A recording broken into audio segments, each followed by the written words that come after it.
ہم تو رکھتے ہیں مسلمانوں کا دین،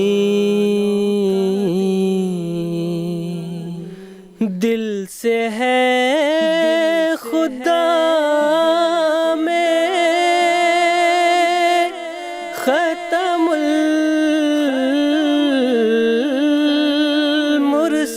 المرسلین، دل سے ہے خدا میں ختم المرسلین،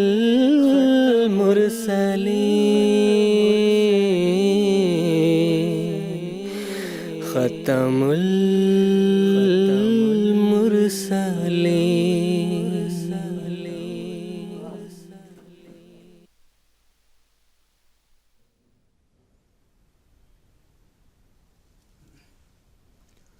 اعوذ باللہ من الشیطان الرجیم، بسم اللہ الرحمن الرحیم۔ ناظرین کرام، السلام علیکم ورحمۃ اللہ وبرکاتہ۔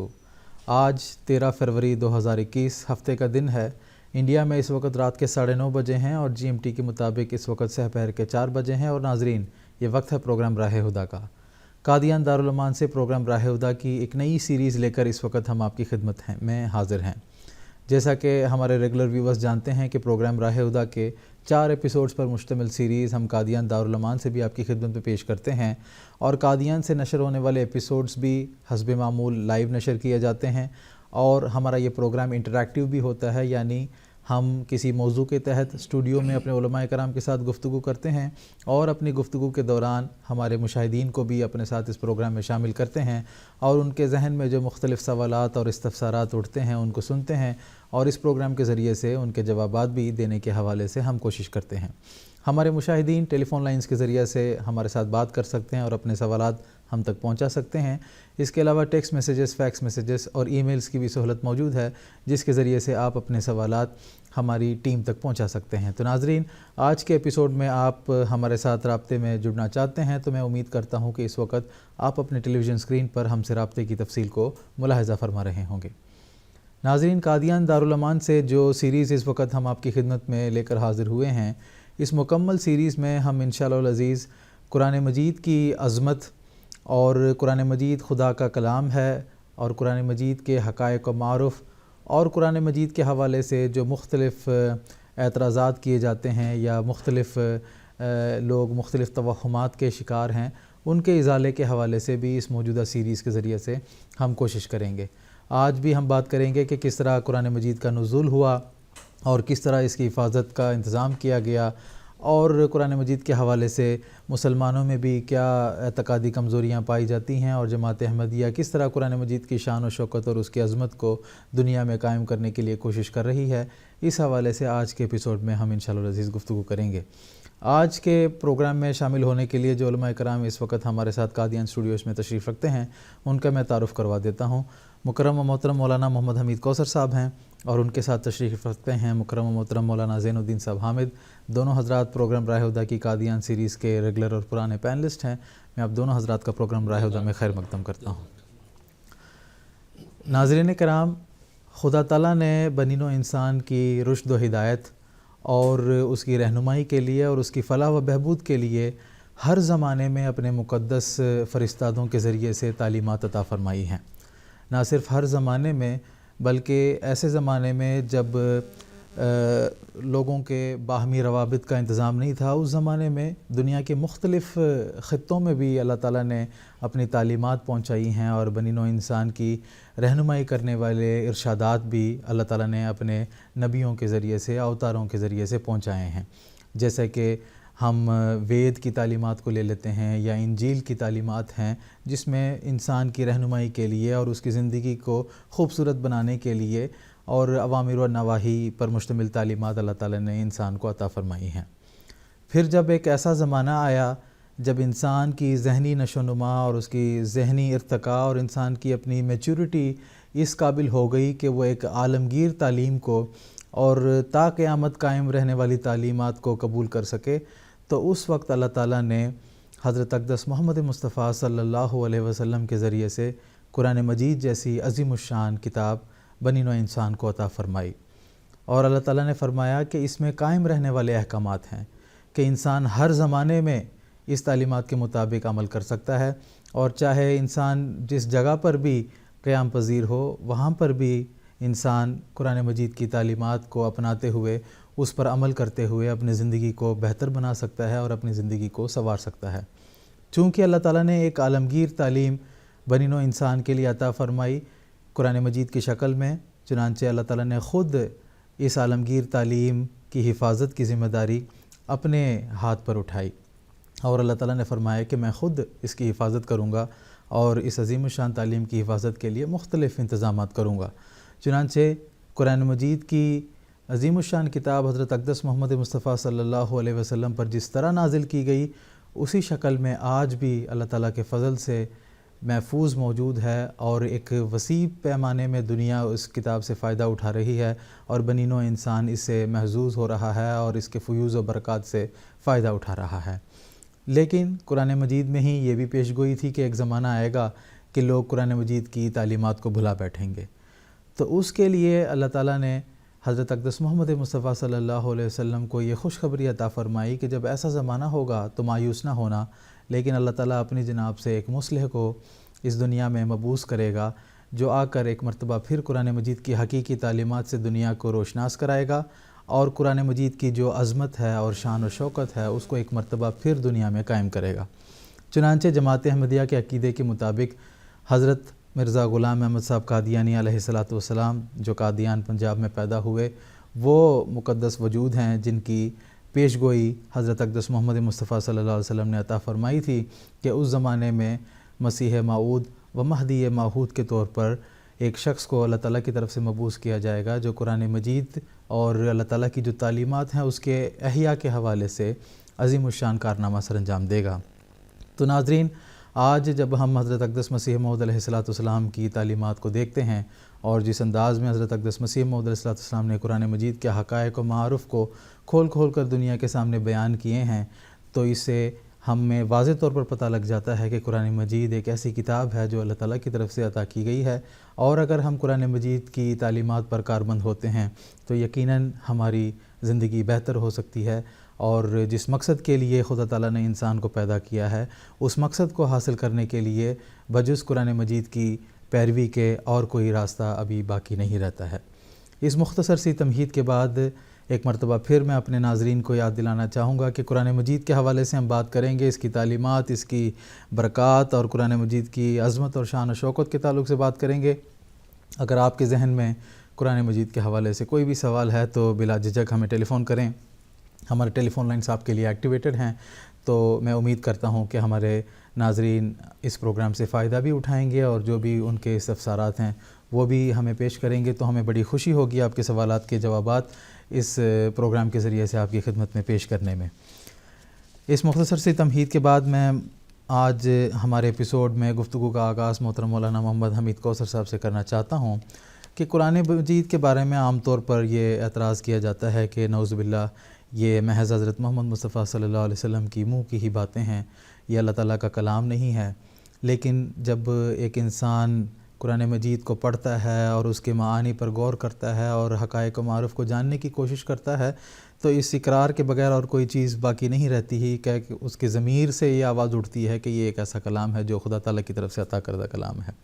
تو یہ جو عام طور پر اعتراض ہے کہ حضرت محمد صلی اللہ علیہ وسلم نے اپنی باتیں نعوذ باللہ بنا لی ہیں، اس اعتراض کے جواب میں قرآن مجید کے حقائق و معارف کی روشنی میں آپ سے جاننا چاہوں گا۔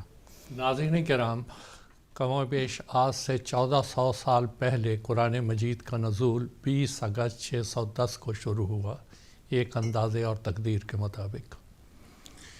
اس قرآن مجید کے بارے میں خود اللہ تعالیٰ نے قرآن مجید میں فرمایا، انا انزلناہ قرآنا عربیا لعلکم تعقلون، کہ ہم نے قرآن مجید کو اتارا ہے، عربی میں اتارا ہے، فصیح و بلیغ زبان میں اتارا ہے، لعلکم تعقلون، تاکہ تم سمجھ جاؤ، عقل کرو اور تم اعلیٰ مراتب تک پہنچ سکو۔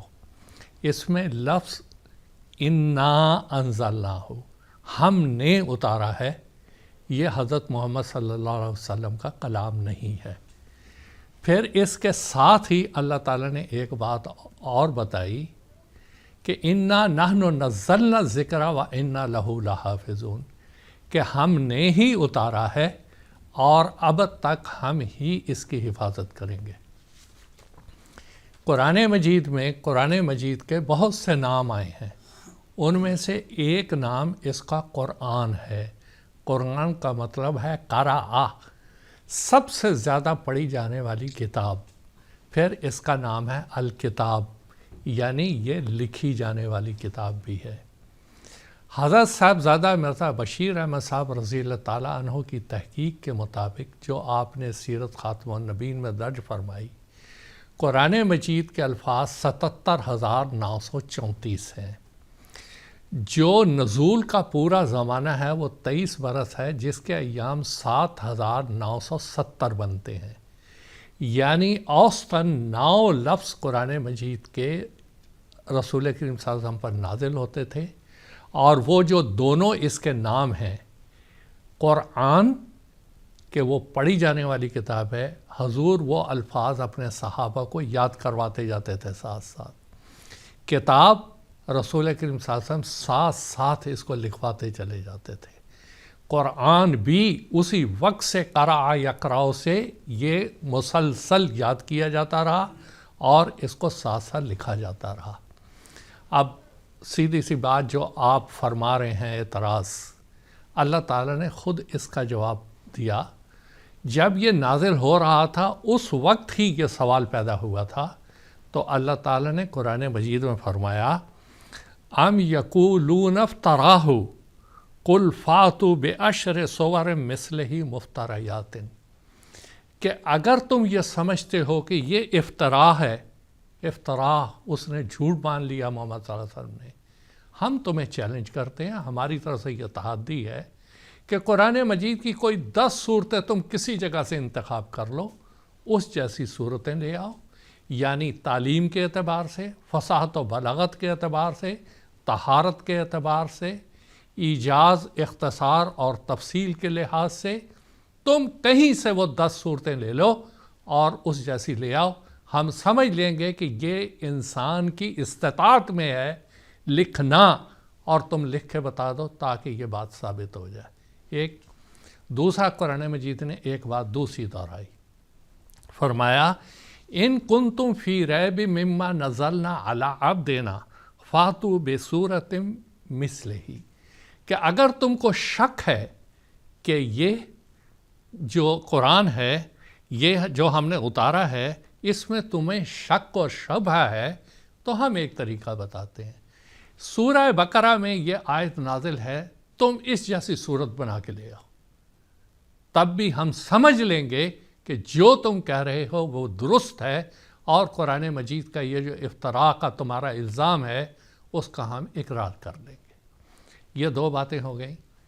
1400 سال سے یہ افتراءات اور اس کا سلسلہ جاری ہے، مگر کوئی بھی نہ عرب میں سے نہ عجم میں سے اس نے اس چیلنج کو قبول کیا جو اللہ تعالیٰ نے خود اپنی اس کتاب میں دیا تھا۔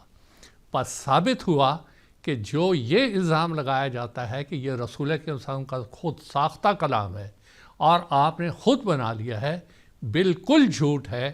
یہ انسان کی استطاعت میں ہی نہیں کہ اس کلام کا مقابلہ کر سکے جو اللہ تعالیٰ کی طرف سے نازل شدہ ہے۔ پہلی بات تو یہ۔ دوسری بات میں یہ بتانا چاہتا ہوں کہ دیکھیں، اگر یہ رسول کریم صلی اللہ علیہ وسلم کا خود تراشیدہ کلام ہوتا، آپ کا اپنا بنایا ہوتا، دنیا میں اتنا بڑا انقلاب کبھی پیدا نہ کرتا۔ نزول قرآن سے لے کے اب تک سینکڑوں اولیاء اللہ پیدا ہوئے جنہوں نے یہ اعلان کیا کہ قرآنی تعلیمات پر چل کر ہمیں اللہ تعالیٰ سے ملاقات ہوئی، ہم نے اللہ تعالیٰ کا شرف حاصل کیا۔ کبھی بھی من گھڑت کلام، جھوٹے کلام، فرسودہ کلام کے اوپر عمل کر کے ہزارہا اولیاء اللہ اور صلحاء پیدا نہیں ہوا کرتے ہیں۔ تیسری اس کے ساتھ ہی ایک بات اور، یہ عصر حاضر میں حضرت مرزا غلام احمد صاحب قادیانی، اب جب کہ ہم یہ پروگرام پیش کر رہے ہیں اتفاق سے ایسے ہی میرے ذہن میں آ گیا، 13 فروری 1835، آج ہی 13 فروری ہے، 186 سال پہلے حضرت مرزا غلام احمد صاحب اس بستی قادیان میں پیدا ہوئے جہاں سے یہ پروگرام ابھی پیش کیا جا رہا ہے۔ اور آپ جب بلوغت کی عمر میں پہنچے تو آپ نے یہ اعلان کیا کہ قرآن مجید پر عمل کر کے حضرت محمد صلی اللہ علیہ وسلم کی اتباع سے اللہ تعالیٰ نے مجھے وہ مقام عطا فرمایا جو کہ سب سے اعلیٰ اور عرفہ مقام ہے، وہ رسول کریم صلی اللہ علیہ وسلم کی اطاعت میں اور اللہ کے اس کلام کی اطاعت میں اللہ تعالیٰ نے مجھے مقام نبوت، امتی مقام نبوت اور امتی مقام رسالت مجھے عطا فرمایا ہے۔ میں امتی نبی ہوں، میں امتی رسول ہوں، اور میں مسیح موعود ہوں، میں مہدی موعود ہوں۔ اور آپ نے خود فرمایا اور اقرار کیا، دل میں یہی ہے ہر دم تیرا صحیفہ چوموں، دل میں یہی ہے ہر دم تیرا صحیفہ چوموں، قرآن کے گرد گھوموں، کعبہ میرا یہی ہے۔ پھر فرماتے ہیں اس نے خدا ملایا۔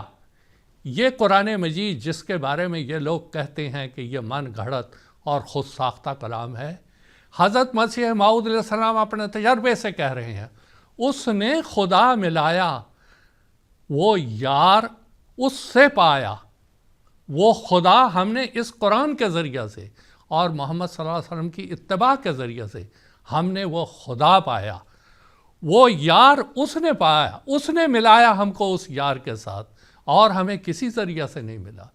پھر حضرت مسیح موعود علیہ السلام فرماتے ہیں کہ دیکھو، اگر تم کو شک ہے، اگر قرآن کے نقاط اور معارف بیان کرنے میں کوئی میرا ہم پلہ آ سکے تو میں جھوٹا ہوں گا اپنے دعوے میں۔ آپ بار بار اس کو دہراتے رہے مگر کوئی مقابلے پہ نہیں آیا۔ آپ نے اسی بستی میں یہ اعلان کیا کہ اللہ تعالیٰ کے اس کلام کے اطاعت کے نتیجے میں اللہ تعالیٰ نے مجھے وحی و الہام سے متشرف فرمایا ہے، اور اگر تم کو اس میں کوئی شک ہے تو آؤ میرے پاس آ کے قادیان میں کچھ عرصہ رہو، 1 سال رہو، میں تمہیں تازہ بتازہ نشان دکھاؤں گا۔ اور آپ نے اپنی پہلی باضابطہ تصنیف جو البراہین الاحمدیہ فی حقیت القرآن المجید اور حقیت نبوت محمدی صلی اللہ علیہ وسلم کے موضوع پہ لکھی، وہ بھی اسی بنا پر تھی کہ دیکھو میں نے اس میں قرآن مجید کی وحی کی نبی کریم صلی اللہ علیہ وسلم کی صداقت کو بیان کیا ہے۔ اگر کوئی مذہب والا یہ سمجھتا ہے کہ قرآن مجید میں یہ حقائق و معارف نہیں ہیں تو وہ اپنی کتاب سے وہ دکھا دے، تو میں اس کو اپنی جائیداد جو ہے وہ دے دوں گا۔ اور پہلے آپ نے کہا کہ اس کے برابر، پھر آپ نے فرمایا آدھے، پھر فرمایا اس سے بھی کم، آخر میں آپ نے یہاں تک اس کو دہرایا کہ اگر میرے ان دلائل کے مقابلے میں تم دلائل نہیں لکھ سکتے تو کم از کم جو دلائل میں نے دیے ہیں ان کو بالترتیب توڑ دو، تب بھی میں تمہیں 10,000 روپے انعام دوں گا، اپنی ساری جائیداد تمہارے نام منتقل کر دوں گا۔ ایسے کلام کے بارے میں جاہل ہوگا وہ انسان، بڑے ہی پرلے درجے کا احمق ہوگا جو یہ کہتا ہے کہ حضرت محمد صلی اللہ علیہ وسلم کا بنایا ہوا یہ کلام، انسانی کلام کے اندر یہ طاقت نہیں ہوتی کہ اس کے اوپر عمل کر کے ایک انسان اللہ تعالیٰ تک پہنچ جائے۔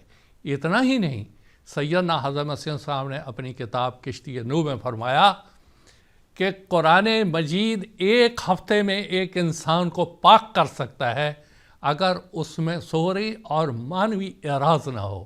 قرآن مجید پہ عمل کرے گا، 1 ہفتے میں اللہ تعالیٰ اس کو پاک کر دے گا۔ یہ مصنوعی کلاموں میں یہ بات نہیں ہوتی، بناوٹی کلامیں اتنا بڑا تغیر اور انقلاب پیدا نہیں کرتی کہ آج دنیا میں جو دلائل حضرت مسیح علیہ السلام پیش کر رہے ہیں اس کا کوئی توڑ ہو سکے اور اس کا کوئی جواب دے سکے۔ بات یہ ہے کہ اصل چیز ہے دعویٰ، دلائل، اور پھر ایسے دلائل جس کا ثبوت ہے۔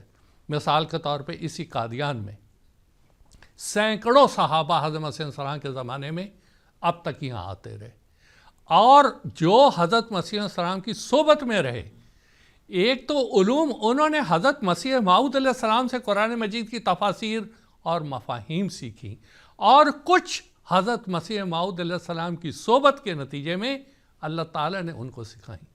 حضرت عبداللہ سنوری صاحب رضی اللہ تعالیٰ عنہ بیان کرتے ہیں، ایک دفعہ انہوں نے حضرت السلام کو عرض کیا، یا سیدی، جب میں قادیان آتا ہوں اور یہاں آپ کی صحبت میں رہتا ہوں تو ایسا محسوس کرتا ہوں کہ قرآن کے معارف اور نقائد کی کوئی پوٹری ہے، کوئی خزانہ ہے جو میرے اندر منتقل ہو رہا ہے۔ یہ کسی خود ساختہ کلام کا نتیجہ نہیں ہوتا۔ حضرت مسیح صاحب نے فرمایا، ہم علوم قرآن دے کے بھیجے گئے ہیں، ہم قرآن کا عرفان دے کے بھیجے گئے ہیں۔ یہ وہ سارے، اور پھر اس کے علاوہ سینکڑوں صحابہ یہاں پہ آئے جنہوں نے قرآن مجید کو سمجھا اور قرآن مجید کو سمجھایا، اور یہ حضرت مسیح موعود علیہ الصلوۃ والسلام کی ہی برکت ہے کہ آج دنیا کے اندر یہ قرآن مجید کا ایک مقام ہے، اور آج جماعت احمدیہ دعوے سے یہ کہتی ہے کہ اس کے افراد نے حضرت مسیح موعود علیہ السلام آپ کے خلفائے کرام سے جو قرآن مجید کے علوم و معارف سیکھے، اس کے نتیجے میں ان کی زندگیوں میں ایک انقلاب آیا۔ باقی رہا ہمارے مسلمان جتنے بھی فرقے ہیں، حضور پاک نے ان کے بارے میں صاف بات کہی تھی، لا یبقى من القرآن الا رسمہ، کہ ان کے ہاتھوں میں تو قرآن مجید صرف ایک رسمی طور پہ رہ گیا ہے، مسجدوں میں رہ گیا ہے، عدالتوں میں جھوٹی قسمیں کھانے کے لیے رہ گیا ہے، ورنہ ان کے نزدیک قرآن کی کوئی حکومت نہیں۔ اور یہی بات رسول پاک صلی اللہ علیہ وسلم کے زبانی اللہ تعالیٰ نے قرآن میں یہ کہی کہ ایک زمانہ آئے گا کہ یہ لوگ، میری قوم قرآن کو مہجور کر دے گی، چھوڑ دے گی۔ آج انہوں نے بالکل اسے چھوڑ دیا ہے۔ تو جو مسلمان بھائی ہماری بات سن رہے ہیں، میں بڑے درد کے ساتھ ان کی خدمت میں گزارش کرتا ہوں، اگر وہ سچا اسلام چاہتے ہیں، قرآن مجید کے سچے علوم چاہتے ہیں، تو وہ حضرت مسیح موعود علیہ السلام کی جماعت میں شامل ہوں، خلافت کی بیعت کریں، کیونکہ اس کے بغیر یعلمہم الکتاب، سورہ جمعہ میں جو بتایا کہ قرآن علوم کی سکھانے کے لیے ایک معلم کامل کی ضرورت ہوتی ہے، وہ معلم کامل صرف جماعت احمدیہ میں ہے اور عصر حاضر میں کسی جگہ نہیں ہے۔ جتنی جلدی مسلمان اس حقیقت کو سمجھ جائیں گے، ان مصائب کے پہاڑوں میں سے نکلیں گے، نہیں تو اسی کے نیتے کراہتے چلے جائیں گے۔ جزاکم اللہ تعالیٰ احسن جزا۔ کچھ ٹیلی فون کالرز اس وقت ہمارے ساتھ ٹیلی فون لائن پر موجود ہیں اور انتظار کر رہے ہیں، ان کو بھی پروگرام میں شامل کرتے ہوئے ان کو موقع دیتے ہیں۔ سب سے پہلے ہم بات کریں گے یو کے سے مکرم محمد عبدالرشید صاحب ہیں جو اس وقت ہمارے ساتھ ٹیلی فون لائن پر موجود ہیں، ان کو اپنے پروگرام میں شامل کرتے ہیں۔ السلام علیکم ورحمۃ اللہ محمد عبدالرشید صاحب۔ السلام علیکم رشید صاحب، آپ موجود ہیں ٹیلی فون لائن پر؟ عبدالرشید صاحب سے ہم دوبارہ بات کرنے کی کوشش کریں گے۔ انڈیا سے اس وقت ایک اور ٹیلی فون کالر ہیں مکرم قریشی عبدالحکیم صاحب۔ قریشی عبدالحکیم صاحب سے بات کرنے کی کوشش کرتے ہیں۔ السلام علیکم ورحمۃ اللہ قریشی عبدالحکیم صاحب۔ السلام علیکم، قریشی صاحب موجود ہیں؟ ہم اپنے ٹیلی فون کالر سے دوبارہ رابطہ بحال کرنے کی کوشش کریں گے، اسی اسنا میں ہم اپنے پروگرام کو بھی جاری رکھتے ہیں۔ اب محترم مولانا زین الدین صاحب حامد سے میرا یہ سوال ہے کہ قرآن مجید کے جمع اور ترتیب کے حوالے سے بھی مستشرقین کے طرف سے بھی مختلف اعتراضات اٹھائے جاتے ہیں کہ قرآن مجید اسی شکل میں موجود نہیں ہے بلکہ ابھی اس کی شکل تبدیل ہو گئی ہے، اور مختلف جو تاریخی باتوں کا صحیح فہم اور اس کی صحیح علم نہ ہونے کی وجہ سے مختلف اعتراضات اس کے حوالے سے کیے جاتے ہیں۔ تو میں آپ سے جاننا چاہوں گا کہ قرآن مجید کی جمع اور پھر اس کی ترتیب اور اس کی حفاظت کے حوالے سے جو انتظامات تھے وہ ہمارے ناظرین کو اس کی تفصیل بتائیں۔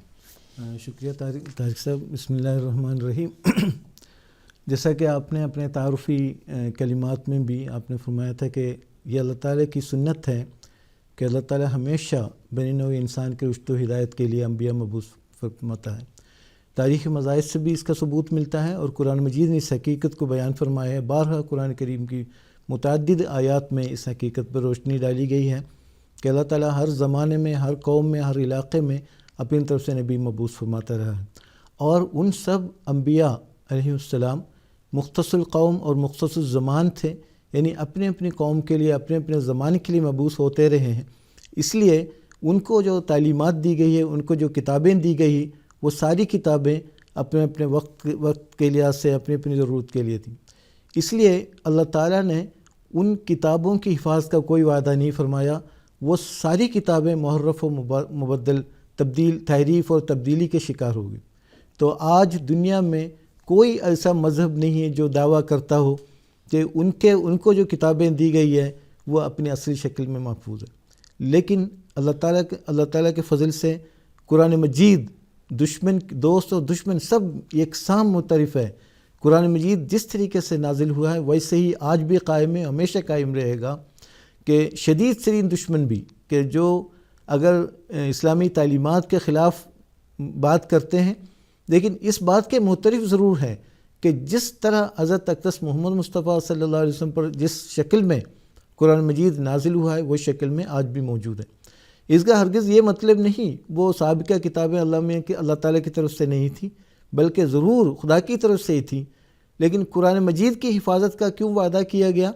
اس کی وجہ ہے کہ قرآن مجید ایک دائمی شریعت پر مشتمل کتاب ہے اور ہمیشہ کے لیے تا قیامت آنے والی تمام نسل انسانی کی ہدایت و رہنمائی کے لیے اللہ تعالیٰ نے مبعوث فرمایا ہے. یہی وجہ ہے اللہ تعالیٰ نے یہ فرمایا انا نحن نزلنا الذکر و انا لہ لحافظون. سورۃ الحجر میں آپ نے فرمایا کس قدر تاکید کے ساتھ فرمایا. اس میں 4 مرتبہ تاکید کے حروف کا استعمال کیا ہے. انا ہے، پھر نحن ہے، نزلنا ذکر و انا لہ لحافظون. یعنی اللہ تعالیٰ نے تاکیدی حکم کے ساتھ یہ فرمایا ہے کہ ہم نے اس قرآن کو نازل کیا ہے اور ہم ہی اس کی حفاظت کریں گے. ابھی حفاظت کا جہاں تک تعلق ہے اس کے 2 پہلو ہیں. ایک تو ہے کہ لفظی حفاظت ہے کہ جس طریقے سے اللہ تعالیٰ نے اس کو نازل فرمایا ہے اسی طرح قائم رہے، اس میں کوئی بھی معمولی بھی کوئی رد و بدل نہ ہو. تو اور دوسری حفاظت معنوی حفاظت ہے. تو قرآن مجید کے مطالعے سے اور دنیا کی اسلامی تاریخ کے مطالعے سے پتہ لگ جاتا ہے کہ اللہ تعالیٰ نے قرآن مجید کے ساتھ ان دونوں قسم کی حفاظت کا وعدہ بدرجہ اتم پورا فرمایا ہے. لفظی حفاظت کا جہاں تک تعلق ہے کہ نزول قرآن کے ساتھ ساتھ کہ اللہ تعالیٰ کے فضل سے اس کی تدوین، اس کی ترتیب اور اس کی حفاظت کا اللہ تعالیٰ نے انتظام فرمایا ہے کہ اس کے بے شمار ثبوت ملتے ہیں کہ یہ نہیں کہ نزول قرآن کے بعد ایسا ہوا ہو. جو قرآن مجید کے بارے میں جیسا کہ ابھی مولانا کوثر صاحب نے فرمایا تھا یہ بہت تدریجی شکل میں نازل ہوا ہے، ایک ساتھ نازل نہیں ہوا. 23 سال کے عرصے میں یہ قرآن مجید کا نزول ہوا ہے، جبکہ ایام نبوت کے لحاظ سے اگر 23 سال کا عرصہ دیکھا جائے، قرآن مجید کے حروف جو آیتوں کی تعداد کے لحاظ سے دیکھا جائے تو ایک آیت بھی نہیں بنتی. گویا اللہ تعالیٰ کی یہ حکمت ہے، آہستہ نازل کیا تاکہ لوگ اس کی لفظی حفاظت کا بھی انتظام کر سکیں اور اسی طرح اس کی معانی کا جہاں تک حفاظت کا تعلق ہے کہ اللہ تعالیٰ نے ہر زمانے میں ایسے افراد بھجواتا رہا ہے کہ اس کے معنی حفاظت کا بہتر سے بہتر انتظام کیا جا سکے. لیکن یہاں لفظی حفاظت کی بات چل رہی ہے. اس کے لفظی حفاظت کا جہاں تک تعلق ہے، ایک تو یہ کہ اللہ تعالیٰ نے خود حفاظت کا وعدہ کیا ہے، دوسری طرف حضرت صلی اللہ علیہ وسلم کو یہ فرمایا کہ لا تحرک بھی لسانک لتعجل بھی، تم اپنی زبان کو حرکت مت دو جلدی یاد کرنے کے لیے، اس کی ضرورت نہیں ہے. ان علینا جمعہ و قرآنہ، کہ اس قرآن کو جمع کرنا، اس کو پڑھانا ہماری ذمہ داری ہے. فَإِذَا قَرَأْنَاهُ فَاتَّبِعْ قُرْآنَهُ، جب ہم اس کی قرات کریں گے، اس کو نازل کریں گے، اس کو پڑھائیں گے، اب اس کو پڑھتے چلے جانا. تو حضور صلی اللہ علیہ وسلم جب یہ جو قرآن کا نزول شروع ہوا اس وقت سے لے کر آخری آیت کے نزول تک حضور نے خود اپنی نگرانی میں اس کی کتابت کا بھی انتظام کیا ہے اور کاتبین وحی مقرر تھے. اور مسند احمد حنبل بعض احادیث میں ذکر آتا ہے کہ جب بھی کوئی آیت نازل ہوتی ہے تو حضور صلی اللہ علیہ وسلم دعا بعض من یکتبو، بعض ایسے لوگوں کو بلاتے تھے جو پہلے سے مقرر ہوتے تھے کاتبین وحی.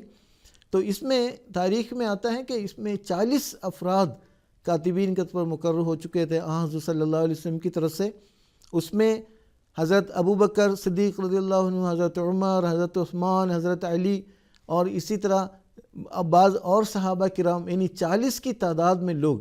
اب دیکھیں کس طرح زبردست حفاظت کا انتظام اللہ تعالیٰ نے فرمایا ہے.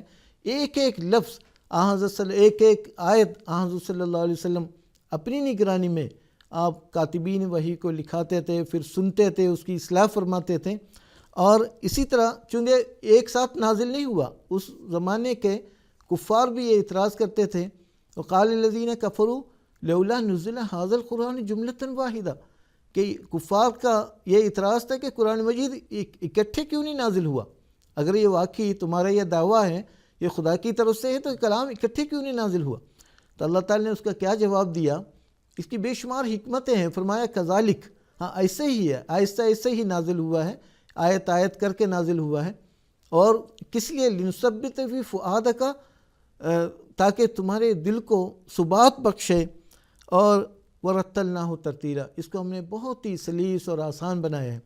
تو حفاظت قرآن کا، تو تدوین قرآن کا سب سے پہلا اور اہم ترین یہ جو ذریعہ تھا وہ کتابت کا تھا. کاتبین وہی مقرر تھے، نزول کے ساتھ ساتھ اس کو لکھنے کا انتظام تھا. اور دوسرا اہم ترین ذریعہ جو قرآن مجید سے ہمیں پتہ لگتا ہے اور تاریخی واقعات کی روشنی میں پتہ لگتا ہے، وہ حفظ قرآن ہے. کیونکہ عرب کے بارے میں، عرب کی ہسٹری اگر پڑھ لیں تو پتہ لگ جاتا ہے، ان کو اللہ تعالیٰ کی طرف سے بلا کا حافظہ دیا ہوا تھا. حفظ کرنے کا رجحان اتنا زیادہ تھا، بہت زیادہ. عربی زمانے جاہلیت کے اشعار وغیرہ ہم جانتے ہیں، ہزاروں کی تعداد میں اشعار یاد کرتے تھے اور خاص مواقع میں سنانے کا اہتمام ہوتا تھا. گویا ان کو حفظ کرنے کا خاص ملکہ اللہ تعالیٰ نے عطا کیا ہوا تھا. اب جو صحابہ قرآن مجید کے نزول کے وقت جو حضرت صلی اللہ علیہ وسلم سناتے تھے، وہ سب ساتھ کے ساتھ یاد کرنے کا رجحان تھا. مشہور واقعہ ہے حضرت صلی اللہ علیہ وسلم کے زمانے کا بئر معونہ کا واقعہ. اس میں جب مطالبہ ہوا کہ ہمیں دین سکھانے کے لیے کچھ لوگوں کو بھیج دیں، 70 افراد کو بھیجا گیا اور 70 کے 70 حفاظ قرآن میں سے تھے. تو سارے دھوکے سے ان کو شہید کر دیا. وہ اس سے یہ بتانا مقصود ہے کہ حفظ کا رجحان بہت زیادہ تھا. تو قرآن مجید کی حفاظت کا ایک تو یہ کہ کتابت کا انتظام تھا، اور دوسرا اہم ترین ذریعہ حفظ کا تھا. یعنی ساتھ کے ساتھ سینہ بسینہ، چونکہ عربوں کا طریقہ یہی تھا، مختلف معلومات سینہ بسینہ آگے منتقل کرنے کا انتظام تھا، اور پیغام رسانی کا ایک عجیب ملکہ اس میں اندر تھا. تو اللہ تعالیٰ نے ایک تو یہ طریقہ یہ فرمایا. پھر آگے قرآن مجید ٹکڑے ٹکڑے میں کیوں نازل ہوا، آہستہ آہستہ نازل ہوا، اس کی حکمت بیان کرتے ہوئے اللہ تعالیٰ فرماتا ہے وَقُرْآنًا فَرَقْنَاهُ لِتَقْرَأَهُ عَلَى النَّاسِ عَلَى مُكْثٍ وَنَزَّلْنَاهُ تَنزِيلًا. یہ قرآن جس کو ہم فرقناہ، ہم نے آہستہ آہستہ ٹکڑے کر کے نازل کیا ہے تاکہ تم لوگوں کو سنا سکیں، پڑھا سکیں، علی مکثٍ، ٹھہر ٹھہر کے پڑھا سکیں. وَنَزَّلْنَاهُ تَنزِيلًا، ہم نے اس کو بہت ہی عظمت شان کے ساتھ اس کو نازل کیا ہے. گویا قرآن مجید کے تعلق سے یہ جو اعتراض کیا جاتا تھا کہ اکٹھے کیوں نہیں نازل ہوا، تو قرآن مجید نے خود اس کی حکمت بیان فرمائی ہے. کیونکہ قرآن مجید کی آیات کا نزول مختلف حالات کے مطابق، مختلف ضرورتوں کے پیش نظر اور مختلف ادوار میں یہ نازل ہوتے رہے، مختلف ایام میں حالات کے مطابق نازل ہوتے رہے ہیں. اس لیے کہ تاکہ جو پیش آمدہ مسائل کا حل بھی ممکن ہو سکے اور مسلمان اس کو آرام سے حفظ بھی کر سکیں. تو یہ اسی طرح کاتبین وحی کے تعلق سے میں نے عرض کیا ہے. تو ایک تو یہ کہ حضرت صلی اللہ علیہ وسلم کو معین ارشاد تھا، یہ مسلم اذا نزل علیہ شیء دعا بعض من کان یکتب، کہ مسند احمد بن حنبل نے بھی یہ روایت بیان کی ہے. جب بھی کوئی آیت نازل ہوتی، کاتبین میں کسی کو بلاتے، پھر آگے اس کو لکھواتے. پھر ایک اور اہم ترین ذریعہ حفاظت قرآن کا وہ حضرت جبریل علیہ السلام کے ذریعے سے دہرائی کرنے کا ہے. کہ حدیث میں آتا ہے ان جبریل کان یعارضنی القرآن فی کل سنۃ مرۃ، ہر سال ایک مرتبہ جبریل علیہ السلام تشریف لاتے اور قرآن مجید کی دہرائی کرتے. یعنی اس وقت تک جتنی آیات نازل ہو چکی ہوتی ہے اس کی دہرائی کرتے تھے. لیکن حضور نے فرمایا لیکن وعارضنی العام مرتين، لیکن اس سال یعنی آخری سال جو حضور کا وصال ہوا، اس وقت جبریل علیہ السلام 2 دفعہ تشریف لائے، 2 دفعہ دہرائی کی. تو یہ ایک عظیم شان ذریعہ اللہ تعالیٰ نے حضرت جبریل علیہ السلام کے ذریعے سے بھی انتظام کیا. تو ساتھ ساتھ دہرائی ہوتی تھی، اس لیے غلطی کا امکان بالکل نہیں تھا. دوسری بات ہے، جہاں تک قرآن مجید کے نزول کا چونکہ زمانہ تھا اس لیے عام جو حضرت صلی اللہ علیہ وسلم کے ارشادات وغیرہ کو لکھنے کی اجازت نہیں ہوتی تھی، کیونکہ جو اصل وحی مطلوب ہے جو قرآن مجید کی شکل میں اللہ تعالیٰ نے نازل فرمایا ہے اس کی حفاظت اللہ تعالیٰ نے اس طرح انتظام کیا، تو کتابت کا پھر حفظ کا، اسی طرح تو کتابت کا عام طور پہ کہتے ہیں کہ اس زمانے میں جو پتھروں کی سلوں میں، پتوں میں، اسی طرح اونٹ اور اسی طرح ہرن وغیرہ کے شانے کی ہڈیوں میں جو چوڑی ہڈیاں ہوتی تھیں اس میں اسی طرح بعض کاغذ معمولی سے دستیاب ہوتے تھے، اس کے ذریعے سے انتظام ہوتا رہا۔ تو گویا حضرت صلی اللہ علیہ وسلم کے زمانے میں ہی کہ قرآن مجید کی تدوین مکمل ہو چکی تھی، چونکہ اللہ تعالیٰ نے جہاں حفاظت کا وعدہ فرمایا وہاں جمع اور تدوین کا بھی وعدہ فرمایا تھا، تو وہ بدرجہ اتم پورا کیا۔ اس کے بعد ہے کہ حفاظت کے لحاظ سے 3 ادوار تاریخ کے لحاظ سے ثابت ہوتا ہے۔ ایک تو یہ کہ حضرت صلی اللہ علیہ وسلم کا دور، نبوی دور، نزول قرآن کا دور، دوسرا یہ ہے کہ حضرت ابوبکر صدیق رضی اللہ تعالیٰ عنہ کا دور۔ اس میں چونکہ قرآن کریم مختلف جو رنگ میں، مختلف صورتوں کی شکل میں جگہ جگہ تھے، تو اس کو حضرت ابوبکر صدیق رضی اللہ تعالیٰ عنہ نے ایک اس کو جمع کیا ہے، کتابی شکل میں جمع کیا ہے۔ حضرت عمر رضی اللہ تعالیٰ عنہ نے خاص طور پر مشورہ دیا۔ اس کی محرک یوں ہوئی جب جنگ یمامہ میں سینکڑوں کی تعداد میں حفاظ کی شہادت عمل میں آئی، تو یہ بہت زیادہ ایک نازک دور تھا، بہت زیادہ ابتلاؤں کا دور تھا۔ تو حضرت عمر رضی اللہ تعالیٰ عنہ نے یہ مشورہ دیا وقت کے خلیفہ کو کہ قرآن مجید کے حفاظ کثرت کے ساتھ مارے جا رہے ہیں یا شہید ہو رہے ہیں، تو ہمیں اس کی حفاظت کا انتظام کرنا چاہیے۔ تو شروع میں حضرت ابوبکر رضی اللہ عنہ نے فرمایا کہ جو حضرت صلی اللہ علیہ وسلم نے نہیں کیا میں کون ہوتا ہوں کرنے والا، لیکن بعد میں اللہ تعالیٰ کی تفہیم ہوئی، اللہ تعالیٰ کی رہنمائی سے، اللہ تعالیٰ کی تفہیم کے مطابق آپ نے یہ کام کیا ہے۔ تو بعض صحابہ کی ڈیوٹی لگائی، ٹیمیں بنائی اور باضابطہ اس کی تحریر عمل میں لے آئی۔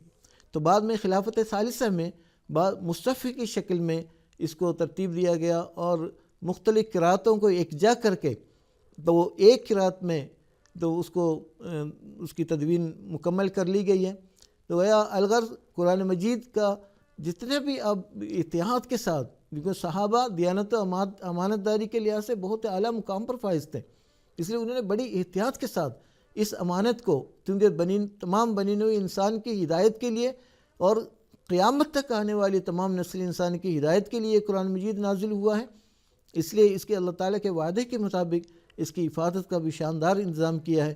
جو آج ہمارے پاس جو قرآن موجود ہے یہ وہی ہے جو 1400 سال پہلے حضرت صلی اللہ علیہ وسلم پر نازل ہوا تھا، اور یہ دوست و دشمن سب اس کے معترف ہے۔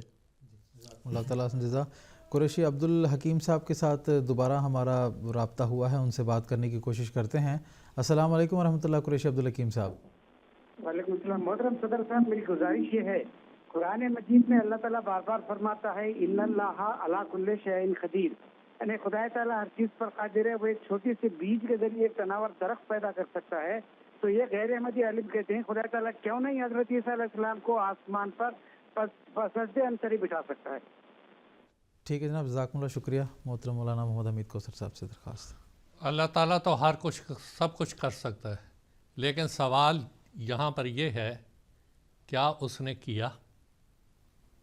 کر سکتا ہے ایک بات، کیا ہے دوسری بات۔ قرآن مجید سے، احادیث سے، انجیل سے، تاریخ سے، مرحم عیسیٰ سے، واقعات سے یہ ثابت نہیں ہوتا کہ اس نے کیا۔ فرق صرف ہو سکتا ہے اور ہوا، ان دو باتوں میں فرق کیجیے، کیونکہ ہوا نہیں ہم کیسے کہہ سکتے ہیں؟ اگر ہوا ہوتا تو ہم سب سے پہلے اس کو مانتے۔ اللہ تعالیٰ ہمیں سب سے پہلے سمجھاتا کہ ایسا ہوا ہے۔ اور دوسری بات، جب عیسیٰ علیہ السلام ان کے لیے آپ کہتے ہیں آسمان پر اٹھا لیا، حضرت رسول پاک صلی اللہ علیہ وسلم جب غار ثور میں تھے یا احد میں آپ زخمی ہوئے، کیا اس وقت اللہ تعالیٰ اٹھا نہیں سکتا تھا حضور صلی اللہ علیہ وسلم کو؟ سکتا کیوں نہیں تھا؟ سکتا تھا، پر اس کی حکمت نے یہی تقاضا کیا کہ نہ ہو۔ تو عیسیٰ علیہ السلام وہ ایک طبی موت ان کی ہوئی. صلیب پر کچھ عرصہ 2-3 گھنٹے وہ رہے.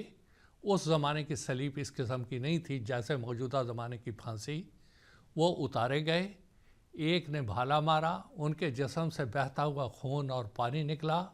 اس کے بعد ان کو ایک غار میں رکھا گیا, اور غار میں رکھنے کے بعد جب زخم ٹھیک ہو گئے اور مرہم ان کے لیے تیار کی گئی جو آج تک مرہم عیسیٰ کے نام سے مشہور ہے, وہ وہاں سے ہجرت کر کے پاس تبریہ گئے. تبریہ سے پھر وہ شام سیریا میں گئے, پھر عراق گئے, ایران گئے, اور آخری عمر میں آ کے کشمیر میں رہے.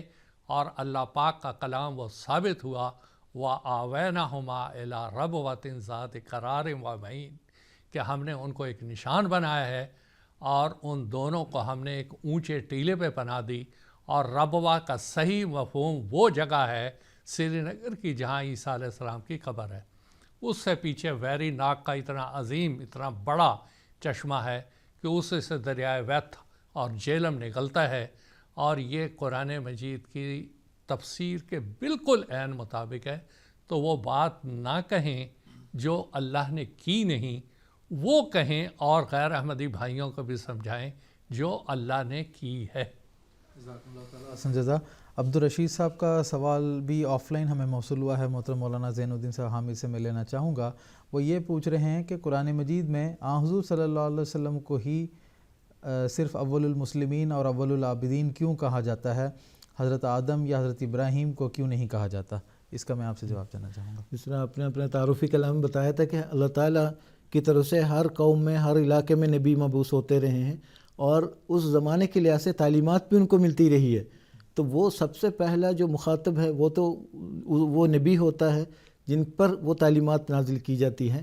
تو یہاں پر چونکہ قرآن مجید کی تعلیم حضور صلی اللہ علیہ وسلم پر نازل ہوئی ہے, اور اس لحاظ سے آپ اول المسلمین ہیں, سب سے پہلے تسلیم کرنے والے, سب سے پہلے ایمان لانے والے وہ نبی ہوتے ہیں جن پر کلام نازل ہوتا ہے. اور اس زمانے کے لحاظ سے ہر زمانے کے انبیاء اس زمانے کے لحاظ سے اول العابدین اول المسلمین ہوتے ہیں. چونکہ قرآن کریم میں بہت سی ایسی آیات ہے جس میں سماکم المسلمین من قبل و فی ھذا, یعنی تمہیں مسلمان کہا گیا ہے کہ اس دور میں بھی اور پہلے بھی. تو اسلام کا مطلب ہے کہ مکمل طور پر اللہ تعالیٰ کی فرمانبرداری اختیار کرنا, اور تمام پر انسان اللہ تعالیٰ کی طرف سے عطا کردہ تمام صلاحیتوں کو, تمام تر طاقتوں کو خدا تعالیٰ کی مرضیات کے مطابق دینا اسلام ہے. ان صلاتی و نسکی و محیای و مماتی اللہ رب العالمین. اس لحاظ سے تمام انبیاء اور آپ کے ماننے والے سب کے سب یہی ہے کہ اللہ تعالیٰ کی عبادت, اللہ تعالیٰ کے احکامات کو سر تسلیم خم کرنا, اس پر عمل کرنا ہے. تو یہاں پر جو حضرت صلی اللہ علیہ وسلم کا یہ کہنا ہرگز یہ مطلب نہیں کہ باقی انبیاء ایسے نہیں تھے, کیونکہ ان کا مقصد ہی یہی ہوتا ہے کہ عبادت کے لیے ہی تو ہے. وَلَقَدْ بَعَثْنَا فِي كُلِّ أُمَّةٍ رَسُولًا أَنِ اعْبُدُوا اللَّهَ وَاجْتَنِبُوا الطَّاغُوتَ. دو مقاصد لے کر انبیاء آتے ہیں کہ توحید کے قیام میں اور غیر اللہ کی عبادت سے اجتناب کرنا ہے. تو تمام انبیاء کا مشترک یہ تعلیمات ہے. تو اس لحاظ سے اس زاویے سے ہمیں یہ دیکھنا چاہیے, چونکہ قرآن مجید کا مخاطب اور قرآن مجید کا منزل حضور صلی اللہ علیہ وسلم کے ذات اقدس سے آپ کے قلب مطہر پر قرآن مجید کا نزول ہوا ہے. اس لیے یہ بالکل بجا ہے انا اول العابدین و انا اول المسلمین کا یہ دعویٰ بالکل صحیح ہے. چونکہ اس کے بعد پھر تمام آپ نے دوسروں کو پہنچایا تعلیم, پھر حلقہ آہستہ آہستہ آپ کا حلقہ بڑھتا چلا گیا, پھر وہ اللہ کے فضل سے ایک ہی دین کی شکل اختیار. جی جزاکم اللہ تعالیٰ جزا. پروگرام کو آگے بڑھاتے ہوئے محترم مولانا محمد حمید کوثر صاحب سے ہمارا یہ سوال ہے کہ آج مسلمانوں کی یہ بڑی بدقسمتی ہے کہ ان کے اندر ناسخ و منسوخ کا ایک ایسا عقیدہ پیدا ہو گیا ہے جس کے نتیجے میں وہ سمجھتے ہیں کہ قرآن مجید کی بعض آیات کے نزول کے نتیجے میں بعض پچھلی آیات جو ہیں وہ ناقابل عمل ٹھہری ہیں, اور اس عقیدے کی وجہ سے قرآن مجید کی جو تعلیمات ہیں اس سے وہ دراصل محروم ہو رہے ہیں. تو جماعت احمدیہ کا اس حوالے سے کیا فہم ہے اور کیا جماعت احمدیہ نے اس حوالے سے دنیا کو سمجھایا ہے, اس بارے میں آپ سے تفصیل جاننا چاہوں گا. بات یہ ہے کہ قرآن مجید جب وہ نازل ہوا, جن حالات میں نازل ہوا اور جو ماحول اس وقت تھا, اس وقت ایک سب سے بڑا فتنہ جو قرآن مجید کے خلاف پیدا ہوتا رہا, بڑے عظیم فتنے تھے. خلق قرآن, پھر یہ کہ قرآن فنا ہوگا کہ نہیں ہوگا، پھر یہ کہ یہ محرف ہے، پھر یہ کہ اس کے اندر بعض آیات ناسخہ ہیں، بعض منسوخہ ہیں۔ سر دست اسی ناسخہ اور منسوخہ کی بات کرتے ہیں۔ ان مسلمانوں نے قرآن مجید کی کوئی 500 آیات کو منسوخ قرار دیا، ایک زمانے میں کبھی زیادہ ہوئیں، کبھی کم ہوئیں، کبھی کم ہوئیں۔ آخری دور میں ہمارے ہندوستان کے حضرت ولی اللہ شاہ صاحب محدث دہلوی، انہوں نے قرآن مجید کی یہ ساری جو آیات تھیں ان کو حل کرنا شروع کیا۔ آخر میں وہ اس نتیجے پہ پہنچے کہ 5 آیات ہیں جو حل نہیں ہو سک رہی ہیں۔ یہ سارا نسخ قرآن کا جو انہوں نے غلط مفہوم لیا وہ قرآن مجید کی آیت سے ہے۔ اللہ تعالیٰ قرآن مجید میں فرماتا ہے ما ننسخ من آیت او ننسیہا ناتی بخیر منہا او مثلہا، کہ ہم کوئی آیت اگر منسوخ کرتے ہیں تو اس جیسی لے آتے ہیں یا اس سے بہتر لے آتے ہیں۔ اس میں غور طلب بات یہ ہے کہ آیتن ہے، قرآن کا کہیں ذکر نہیں ہے، قرآن کی آیت کا بھی ذکر نہیں ہے۔ اور آیت قرآن مجید میں بہت سی اور دوسری چیزوں کو کہا گیا ہے۔ صالح علیہ السلام کی اونٹنی کو بھی آیتن کہا، نشان کہا ہے۔ نوح علیہ السلام کی کشتی کو بھی آیتن کہا ہے۔ آیاتن مفصلاتن یعنی کھلے کھلے علیحدہ علیحدہ ناؤ نشانات، ڈڈو، مینڈک، خون، یہ موسیٰ علیہ السلام کو بھی آیات کہہ کے پکارا گیا ہے۔ تو یہاں پر قرآن مجید کی تو کا ذکر ہی نہیں ہے کہ اس کی کوئی آیت ہے۔ اب رہا سوال یہ کہ سیدنا حضرت مسیح موعود علیہ السلام اور سیدنا مسلم موعود رضی اللہ تعالیٰ عنہ نے تفسیر کبیر میں اس کی کافی تفصیل لکھی ہے۔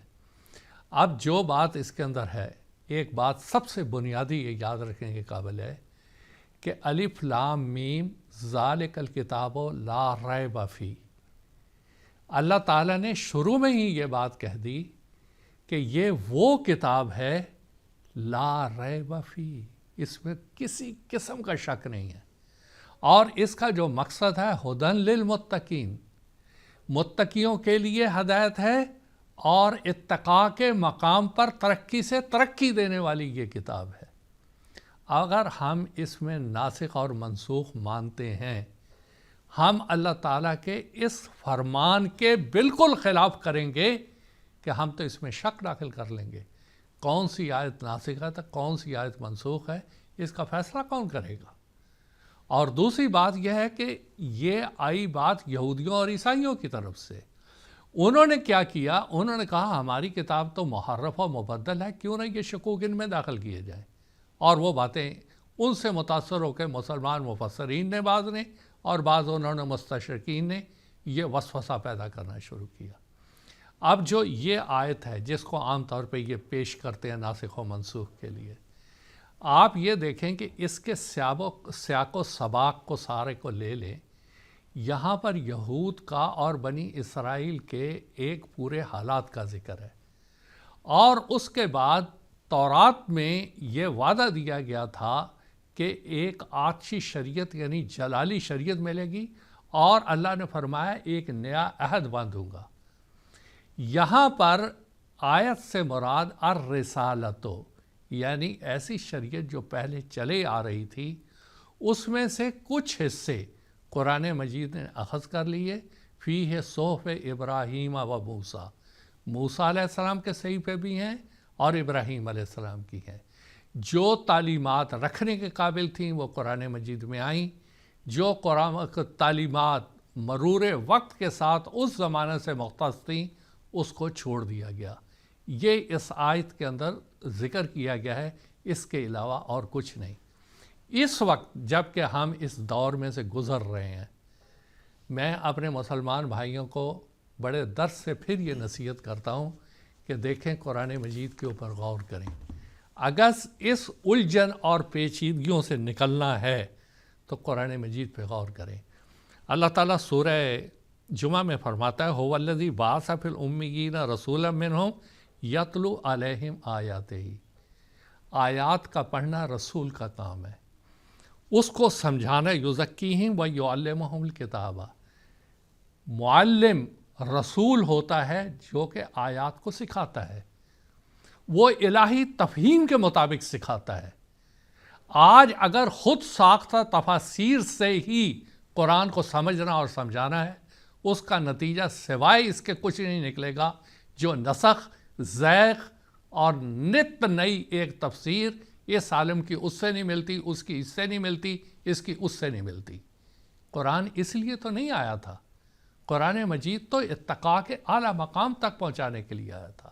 اور یہی آیت کا دوسرا حصہ وآخرین، کہ وہی باسا جو محمد صلی اللہ علیہ وسلم کو اللہ نے بھیجا، آپ کی بعثت ثانیہ کا ایک اور مظہر آئے گا جو کہ وہی کام کرے گا جو رسول کریم صلی اللہ علیہ وسلم نے کیا۔ عصر حاضر میں اگر قرآن مجید سمجھنا ہے، ان اختلافات سے باہر نکلنا ہے، ان تنازعات سے باہر نکل کے صحیح سمت پر چلنا ہے، اللہ کی طرف جانا ہے، نفوس کا تزکیہ کرنا ہے، تو امام مہدی کیونکہ اس کو ماننا ہوگا، کیونکہ اسی آیت کے تحت حضور نے فرمایا لو کان الایمان، بعض روایات میں ہے لو کان القرآن، لو کان الدین، یہ تینوں الفاظ مختلف روایات میں آتے ہیں، کوئی شیعہ کتب میں، کوئی سنی کتب میں، لیکن اس کو لانا اس زمانے میں وہ امام مہدی علیہ السلام سے ہی مختص تھا اور آپ کے خلفاء سے۔ تو میرے بھائیوں، قرآن مجید کو محل نزاع نہ بنائیں، اختلافات نہ بنائیں، جگ ہسائی نہ بنائیں، بلکہ اس کو ایک ہدن، ہدایت کے طور پر دنیا کے سامنے پیش کریں اور ان تفاسیر کے ساتھ پیش کریں جو عصر حاضر کے امام بعثت ثانیہ کے مظہر اور آپ کے خلفاء نے دنیا کو دی تھی۔ اسی میں نجات ہے، اسی میں ہمارا بھلا ہے، اور اسی میں اللہ تعالیٰ کا وہ فرمان ہے بلغ ما انزل الیک۔ یہی صورتحال ہم پہنچا سکتے ہیں۔ اگر ہم کسی کو جا کے کہیں یہ لو قرآن، وہ کہے گا یہ تو ناسخ منسوخ سے بھرا ہوا ہے، میں اس کو کیا کروں؟ کیا یہ اس کا جواب، کیا جواب ہے اس کا آپ کے پاس؟ اس لیے وہ رستے نہ اختیار کریں جو تحریف تورات اور انجیل اور دوسری کتب کا ہوا، اس سے بچائیں اس کو، اور وہ کام کریں جو آج جماعت احمدیہ اور عصر حاضر کے امام سمجھا رہے ہیں۔ اسی میں ہم سب کا بھلا ہے، اللہ آپ کو اس کی توفیق دے۔ جزاکم اللہ تعالیٰ حسن جزا۔ آخر پر محترم مولانا زین الدین صاحب حامد سے ہمارا یہ سوال ہے کہ ایک طرف تو قرآن مجید یہ کہتا ہے کہ اس سے پہلے اللہ تعالیٰ نے جس قدر بھی تعلیمات دی ہیں اور کتابیں دی ہیں اس کا اعتراف کرو اور اس کو مانو، اور دوسری طرف قرآن مجید کی یہ بھی خوبی ہے کہ گزشتہ جس قدر بھی خدا تعالیٰ کی طرف سے تعلیمات نازل کی گئی ہیں، اور ان میں سے جو ایسی تعلیمات ہیں جس پر تا قیامت عمل درآمد ممکن ہے، ان کو بھی قرآن مجید میں جمع کر دیا ہے۔ اور جس طرح کہ ناسخ و منسوخ کی آیت کے حوالے سے بھی بات ہوئی تھی کہ اس میں بھی ہم یہ مفہوم نکال سکتے ہیں، تو اس حوالے سے میں آپ سے مزید تفصیل جاننا چاہوں گا۔ شکریہ طارق صاحب۔ قرآن مجید چونکہ ایک دائمی شریعت کی کتاب ہے اور ہمیشہ کے لیے ہے، اور اسی طرح گزشتہ تمام جتنی بھی کتابیں اللہ تعالیٰ کی طرف نازل کی گئی ہے ان سب تعلیمات کا نچوڑ قرآن میں موجود ہے۔ چنانچہ سورۃ البینہ میں اللہ تعالیٰ فرماتا ہے رسول من اللہ یتلو صحفا مطہرہ فیہا کتب قیمہ، یعنی یہ رسول ایک ایسا عظیم الشان رسول ہے جو یتلو صحفا مطہرہ، پاکیزہ صحف کتاب کی تلاوت فرماتے ہیں، اور فرمایا فیہا کتب قیمہ، اس میں قائم رہنے والی اور قائم رکھنے والی تعلیمات موجود ہے۔ چنانچہ جب قرآن مجید کا اگر ہم جب مطالعہ کرتے ہیں، تلاوت کرتے ہیں اور اس کا موازنہ کرتے ہیں دیگر کتب مقدسہ، کتب ادیان سابقہ کتب کے ساتھ، تو ہمیں پتہ لگ جاتا ہے بہت ساری تعلیمات بنیادی طور پر جو ان مذاہب میں پائی جاتی تھی وہ سب کے سب بہتر شکل میں قرآن مجید میں شامل کر دی گئی ہے۔ چنانچہ جس قدر بھی انبیاء مبعوث ہوئے ہیں پہلے زمانے میں، ان سب کی کیا تعلیم تھی؟ قرآن مجید خود فرماتا ہے وما امروا الا لیعبدوا اللہ مخلصین لہ الدین۔ ان سب انبیاء کی تعلیم کا خلاصہ یہ ہے کہ الا لیعبدوا اللہ مخلصین لہ الدین، کہ وہ عبادت کریں خالص اللہ تعالیٰ کو، دین اللہ تعالیٰ کے لیے خالص کرتے ہوئے اللہ تعالیٰ کی عبادت کریں، یعنی توحید کے ساتھ توحید اختیار کریں۔ پھر فرمایا کہ وَيُقِيمُوا الصَّلَاةَ وَيُؤْتُوا الزَّكَاةَ وَذَلِكَ دِينُ الْقَيِّمَةِ، اور نماز کا حکم دیا گیا ہے سب کو، اسی طرح زکوٰۃ ادا کرنے کا حکم دیا گیا ہے۔ یہی تعلیم قائم رہنے والی تعلیم ہے۔ یہ سابقہ انبیاء کا ذکر میں یہ فرماتے ہوئے قرآن مجید فرماتا ہے